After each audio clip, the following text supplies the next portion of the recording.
आज का जो हमारे पास लेक्चर है उसमें हम ये कवर करेंगे कि यहाँ पीएचपी पे वेरिएबल्स क्या होते हैं, एक्सप्रेशन क्या होते हैं और ऑपरेटर्स क्या होते हैं। ठीक है, अब हमने वेरिएबल पढ़ा है बाकी लैंग्वेजेस में भी, तो हम उसको वेरिएबल से स्टार्ट करते हैं कि अगर मैं कह रही हूँ कि वेरिएबल की एक्चुअल अगर मैं वैल्यू या उसकी ये कह लें डेफिनेशन देखूँ, तो वेरिएबल कहता है कि एक नेम मेमोरी लोकेशन है। नेम मेमोरी लोकेशन से मुराद कि एक आपके पास ऐसी मेमोरी लोकेशन जो आपको कहीं ना कहीं ले जाकर किसी भी चीज़ को क्या करवा रही है, स्टोर करवा रही होती है। ठीक है, फिर इसी के साथ वेरिएबल का और क्या डेफिनेशन हो सकती है कि आपके पास ये स्टोर करता है क्या, डिफरेंट डेटा टाइप्स का डेटा। मतलब ये है कि आप किस एक वेरिएबल में आप वहाँ पर अगर मैंने ए नाम का वेरिएबल बनाया है तो उस ए नाम के वेरिएबल में आप जो है वो स्ट्रिंग टाइप का डेटा भी दे सकते हैं, आप इंटीजर टाइप का भी डेटा दे सकते हैं, आप फ्लोटिंग पॉइंट वैल्यूज भी दे सकते हैं और आप डेसिमल नंबर भी दे सकते हैं।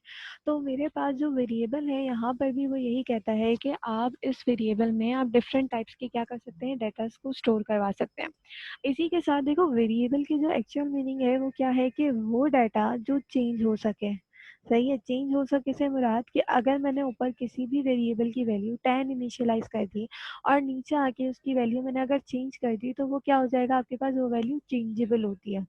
अब यहाँ पर जब हम पीएचपी पे बात करते हैं तो वेरिएबल का जो सिंटेक्स है सबसे पहले वो मैटर करता है कि आपका वेरिएबल का सिंटेक्स क्या है, या हम पीएचपी में वेरिएबल्स किस तरीके से बना सकते हैं। तो हम आ जाते हैं अपने वीएस कोड के ऊपर। मैं यहाँ से वीएस कोड को खोल लेती हूँ और हम एक फ़ाइल क्रिएट करके रखते हैं और उस फाइल में हम क्या करेंगे कि सबसे पहले वेरिएबल बनाना देखेंगे। ये वेरिएबल किस तरीके से बनता है। मैंने ये नई फाइल ली, फाइल में जाके मैं गई सेव एज, और सेव एज में मैं कहाँ जाऊँगी, जैसे कि लास्ट टाइम मैंने बताया था कि आप सी में जाएंगे, जैम में जाएंगे, जैम में जाने के बाद आप कहाँ जाएंगे, एच टी डॉक्स में, और एच टी डॉक्स में जाके हमने लास्ट टाइम माई फाइल्स के नाम से फोल्डर बनाया था, हम उसी में ही जाके क्या करते हैं, अपना काम करते हैं। तो मेरे पास ये कौन सा है, ये फाइल है मेरे पास वेरिएबल्स की, variable demo dot P H P. ये आपने क्या करा, इसको सेव कर लिया। अब इसी के साथ मैंने ये बताया था कि आपको यहाँ पर जब पीएचपी का एचटीएमएल का स्ट्रक्चर यहाँ पर इंपोर्ट कराना हो तो हमारे पास यहाँ पर बाय डिफ़ॉल्ट एमिट प्लगइन्स होते हैं। ठीक है, तो मैं यहाँ पर प्लगइन्स किस तरीके से लिखते हैं, दो तरीके बताया था। सबसे पहले हम यहाँ पे लिखते हैं या तो यहाँ पर एक्सक्लेमेटरी साइन और आप क्या करते हैं, एंटर। तो जैसे ही आप एंटर करेंगे तो वो क्या होता है, आपके पास पूरा का पूरा एचटीएमएल का स्ट्रक्चर लेकर आ जाता है। आप देखो पीएचपी मैंने लास्ट टाइम जब काम किया था तो हमने वहाँ पर पीएचपी का कोई काम नहीं किया था, सिर्फ और सिर्फ हमने उसकी एक्सटेंशन के साथ अपनी फाइल सेव करी थी और उसमें कोई ऐसा काम नहीं था जो पीएचपी से आपको क्या कह लें कि डिनोट करता हो या आपको पीएचपी का कोड नज़र आ रहा हो। ठीक है, अब पीएचपी हम लिखेंगे कैसे। लेट्स सपोज जैसे कि आप लोगों को हम ये कहते हैं कि जावा स्क्रिप्ट आप जब भी ओपन करते हैं या जावा स्क्रिप्ट का कोई भी काम होता है तो आप यहाँ पे क्या करते हैं, स्क्रिप्ट का टैग ओपन करते हो और क्या करते हो, स्क्रिप्ट का टैग क्लोज करते हो। इस स्क्रिप्ट के टैग में क्या होगा कि आप जितना भी काम करेंगे वो कौन सा सपोजिशन में आ जाएगा कि भाई वो जावा स्क्रिप्ट का काम है इस टैग के अंदर। ठीक है, ये एक एग्जाम्पल है। अब इस टैग के अंदर आप जावास्क्रिप्ट के फंक्शंस भी बना सकते हो और बाकी का काम भी कर सकते हो, वेरिएबल्स भी बना सकते हो। लेकिन अगर मैं जावास्क्रिप्ट के टैग को हटा दूं तो क्या वो वेरिएबल वर्क करेंगे, क्या वो फंक्शन वर्क करेंगे, तो इसका आंसर क्या होगा, नहीं भाई वो वर्क नहीं करेंगे क्योंकि उसकी टैग की फॉर्म नहीं है। इसी तरीके से जब हम पीएचपी के ऊपर काम करते हैं तो पीएचपी में भी हमारे पास टैग होता है उसका, जिससे वो क्या पता चलता है कि यहाँ से यहाँ तक का काम मेरे पास वो पीएचपी के वर्क कर रहा है। अब वो टैग किस तरीके से होगा, तो यहाँ पे देखो जब हम काम करते हैं इस तरीके से तो यहाँ पर देखो जो सेम टैग ओपनिंग है वही सेम टैग क्लोजिंग है, लेकिन क्लोजिंग में हम क्या कहते हैं, ये स्लैश लगाते हैं। लेकिन पीएचपी का थोड़ा सा सिंटेक्स क्या है, चेंज है। किस तरीके से कि पीएचपी में आप कहते हैं कि इसको पीएचपी का टैग ओपन कैसे करोगे, तो पीएचपी का टैग ओपन करने के लिए आप यहाँ पे लगाओगे लेस देन का सिंबल, क्वेश्चन मार्क, फिर आप लिखेंगे PHP, then again question mark, और फिर आप क्या लिखेंगे यहाँ, ग्रेटर देन का सिंबल। ये मेरे पास क्या है, सिंटेक्स है। जब भी आप पीएचपी का काम करेंगे तो उसका जो एक टैग होता है वो टैग है ये। अब इसमें काम कैसे होगा, कि भाई ये तो मैंने एक टैग बना दिया, ना इसमें पता चल रहा है ये ओपनिंग है, ना ही इसमें पता चल रहा है ये क्लोजिंग है। तो यहाँ पर आके पीएचपी के बाद आप क्या करते हैं, इसको एंटर करके ड्रैग कर लेते हैं। तो अब ये जो ड्रैगेबल काम है और इसके बिटवीन जो स्पेस है, आप यहाँ पर आप क्या करेंगे, अपने पीएचपी का काम स्टार्ट करेंगे। तो यहाँ पर ओपनिंग और क्लोजिंग टैग्स इस फॉर्म में काम करते हैं कि आपके पास जो लेस देन और क्वेश्चन मार्क और पीएचपी ये कहलाता है ओपनिंग, और आप क्लोज कैसे कर रहे हैं, इसके आप क्वेश्चन मार्क और ग्रेटर देन, इसके बाहर जो मैं काम करूंगी वो HTML का होगा, इसके ऊपर जो मैं काम करूंगी वो भी HTML का होगा, लेकिन इसके अंदर में जो काम करूंगी वो किसका कहलाएगा, यहाँ पर PHP का कहलाएगा। ठीक है। अब इसके साथ यहाँ पर मैं इसको हटा देती हूँ, सब समझाने के लिए मैंने आप लोगों को लिखा था। अब हम आ जाते हैं यहाँ पर वेरिएबल्स। तो देखो वेरिएबल्स जब हम PHP पे बनाते हैं, तो PHP में हमारे पास वेरिएबल्स में जो वैल्यू होती है वो मेरे पास डेटा टाइप रिस्ट्रिक्ट नहीं होती। डाटा टाइप रेस्ट्रिक्ट से मुराद कि मैं यहाँ पर स्पेसिफाई नहीं करती कि इस वेरिएबल में आपके पास सेम इसी टाइप का डेटा टाइप जाएगी। जिस तरीके से बाकी लैंग्वेजेस में अगर आपको याद हो, हम यहाँ देते थे इंट, इंट के बाद हम क्या देते थे यहाँ पर वेरिएबल का नाम, जैसे कि मैंने यहाँ लिख दिया var1 is equals to and यहाँ पर इंटीजर है तो मैंने दे दिया 12। ठीक है, बाकी जगहों पे हमने ये काम किया। लेकिन पीएचपी में क्या कहता है कि जिस तरीके से आप यहाँ डेटा टाइप देते हैं, यहाँ पर डेटा टाइप की ज़रूरत नहीं है। और यहाँ पर ये कह लें वेरिएबल बनेगा कैसे, तो यहाँ पर वेरिएबल बनाने के लिए वो ये कहता है कि जिस तरीके से बाकी लैंग्वेजेस में डेटा टाइप स्पेसिफाई करनी लाजमी होती है, यहाँ पर आपको वेरिएबल बनाने के लिए आपको डॉलर का सिंबल चाहिए। अब ये डॉलर का सिंबल कब लगेगा, जब आप उसको ये बताओगे कि मुझे वेरिएबल बनाना है। ठीक है। अब ये वेरिएबल बनाना है, इसको मैं स्पेस नहीं देता है। ठीक है। इसका मतलब ये है कि जहाँ डॉलर लगा हुआ है वो एक वेरिएबल काउंट होगा, जिस तरीके से मैंने यहाँ पर लिखा var1। तो इसका मतलब क्या है कि ये जो var1 है ये मेरे पास एक वेरिएबल है। और हम PHP में ये कहते हैं कि जो var1 या PHP के जो वेरिएबल्स हैं उनमें डेटा टाइप स्पेसिफाई नहीं होती, तो हम एक वेरिएबल में किसी भी टाइप का डेटा सेव कर सकते हैं, चाहे वो इंटीजर टाइप हो, चाहे वो स्ट्रिंग टाइप हो, या कोई भी दूसरी टाइप हो।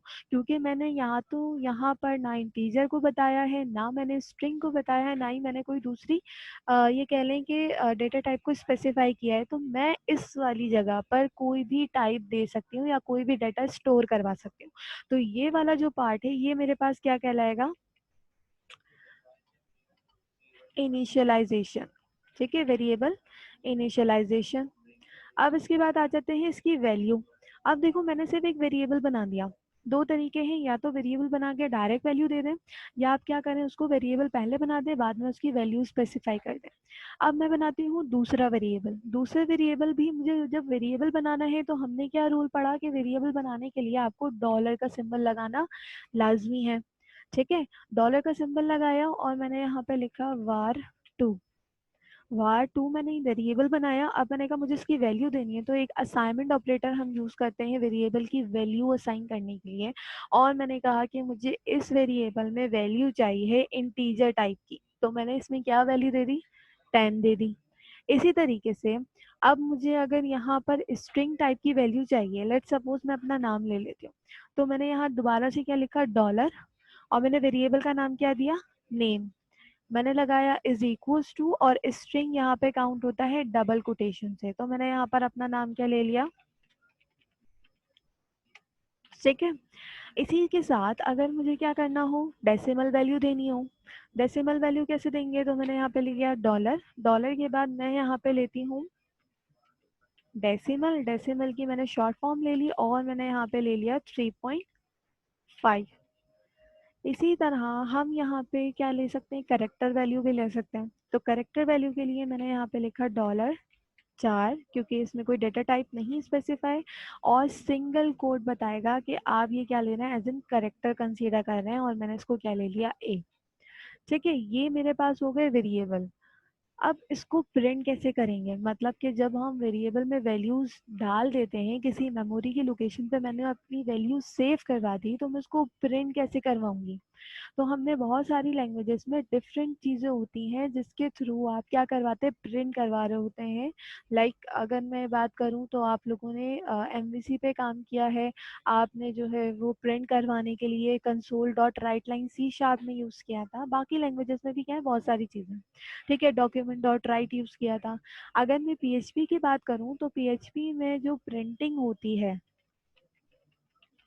प्रिंटिंग अगर हमें करवाऊँ तो मेरे पास दो मेथड कह लो या दो वैल्यूज़ या दो फंक्शन कह लो वो यूज़ होते हैं। किस तरीके से कि अगर मुझे कोई चीज़ प्रिंट करवानी है तो मेरे पास एक मेथड होता है यहाँ पर इको। इको मतलब कि आप कोई चीज़ प्रिंट करवा रहे हैं, सही है। अब देखो इको में जाके मैंने यहाँ डबल इन्वर्टेड कॉमास लिखे है और मुझे कोई स्ट्रिंग प्रिंट करवाना है, तो मैं यहाँ लिखूंगी this is my first PHP line. ये मेरे पास क्या होगा, प्रिंट करके लेकर आ जाएगा। ठीक है, प्रिंट करवाने के लिए हमारे पास क्या है, इको का मेथड।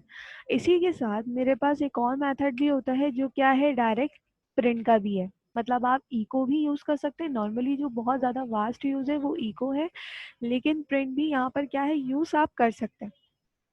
इसी के साथ यहाँ पर भी क्या लिख लेते हैं, this is my second PHP line. ये मैंने सेव करा और इसको मैंने क्या करवाया, इसको रन करते हैं। अब देखो मैंने यहाँ पर अभी तक इन वेरिएबल्स की वैल्यू के ऊपर काम नहीं करा, मतलब मैंने इनको प्रिंट नहीं करवाया। मैं सिर्फ क्या कर रही हूँ, इको, इको से मुराद प्रिंट करो।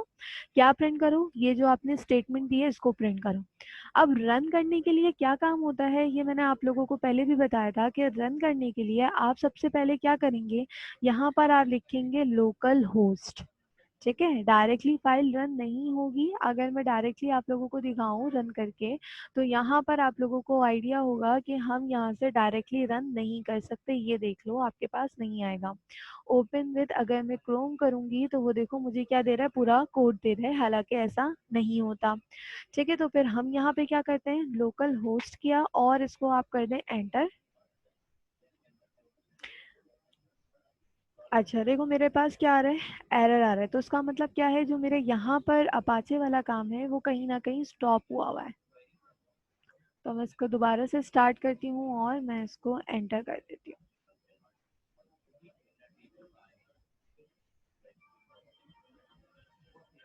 ठीक है, मेरा अपाचे स्टॉप हुआ हुआ था, तो हमने यहाँ पे क्या करा, आके यहाँ पर आपने लोकल होस्ट लिखा तो ये वाली आपके पास खुल जाएगी। अब अगर ये खुल जाए तो इसका मतलब ये है कि आपका सर्वर चल रहा है। लेकिन अगर वो मेरे पास जो पहले एरर आ रहा था, अगर आपके पास वही एरर आ रहा है, तो आप लोग क्या कीजिएगा कि अपनी अपाचे अगर स्टार्ट हुआ हुआ है तो उसको एक दफ़ा स्टॉप करके दोबारा से रन कर लीजिएगा, तो होपफुली वो एरर डिजॉल्व हो जाएगा। अब इसके बाद देखो जो मेरा फाइल का काम है, फाइल मतलब फाइल की कॉलिंग का काम है, वो किस तरीके से होगा ये मैं पहले भी बता चुकी हूँ, लेकिन आप लोग इनिशियल लेवल पे हो तो दोबारा देख लो। मैंने यहाँ पर डैशबोर्ड को रिमूव करा और मैंने सिर्फ किसको लिखना रहने दिया, लोकल होस्ट को। अब लोकल होस्ट के बाद मेरे पास देखो एच टी डॉक्स का फोल्डर काम करता है एज अ लोकल होस्ट। ठीक है, अगर मैं लोकल होस्ट के अंदर हूँ तो मैं कौन से फोल्डर के अंदर हूँ, एच टी डॉक्स में। और एच टी डॉक्स में मैंने क्या बताया, मेरे पास कौन सा फोल्डर है, माई फाइल्स। तो मैं यहाँ पर एच टी डॉक्स नहीं लिखूंगी, मैं यहाँ पर क्या लिखूंगी, माई फाइल्स। क्योंकि मैंने अभी क्या कहा कि आपका जो लोकल होस्ट है वो डायरेक्टली एच टी डॉक्स वाले फोल्डर के अंदर की फाइल्स को रीड करता है। और मैंने यहाँ डायरेक्टली फाइल्स नहीं सेव करवाई, मैंने एक अपना फोल्डर बनाया है, उसके बाद मैंने अपनी क्या करवाई है, फाइल को सेव करवाया। तो मैंने यहाँ पर क्या लिखा, लोकल होस्ट के बाद क्या लिखा, माई फाइल्स, क्योंकि मेरे ये फोल्डर का नाम था। और फोल्डर के अंदर मेरे पास किस नाम से फाइल है, मेरी वेरिएबल्स डेमो के नाम से।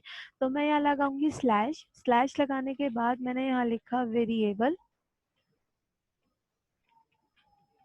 ठीक है, variable demo dot P H P extension के साथ लिखिएगा और इसको कर दीजिएगा एंटर। तो यहाँ पे देखो मैंने यहाँ पर क्या लिखा था कोड, अगर मैं आप लोगों को दिखाऊं तो मैंने यहाँ पर आपके पास दो लाइनें लिखी थी। जो इको में प्रिंट हो रही थी, इको क्या करता है, प्रिंट करने के काम करता है। तो मेरे पास आ गया this is my first PHP line और this is my second PHP line. लेकिन देखो दोनों ना एक ही लाइन में आ रहे हैं, सही है, दोनों एक ही लाइन में आ रहे हैं। तो नेक्स्ट लाइन पर लाने के लिए हम क्या करेंगे, जिस तरह से हम HTML में BR यूज करते थे नेक्स्ट लाइन के लिए, हम यहाँ पर भी क्या कर सकते हैं, उसको यूज कर सकते हैं। ठीक है, लेकिन HTML के जितने भी कंटेंट है PHP में जब हम उसको यूज करते हैं तो हम उसको BR इको के अंदर यूज करते हैं, सही है। इसीलिए मैंने डायरेक्टली BR नहीं लगाया। अगर मैं यहाँ पर डायरेक्टली BR लगा दूं तो यहाँ पर नहीं चलेगा। क्यों नहीं चलेगा, इसका रीजन, रीजन क्या है, क्योंकि देखो मैं किस ब्लॉक के अंदर हूँ, PHP के अंदर, और ये यहाँ से लेके यहाँ तक PHP का ही ब्लॉक चल रहा है। लेकिन ये जो BR वाली कमांड है वो तो HTML की कमांड होती है।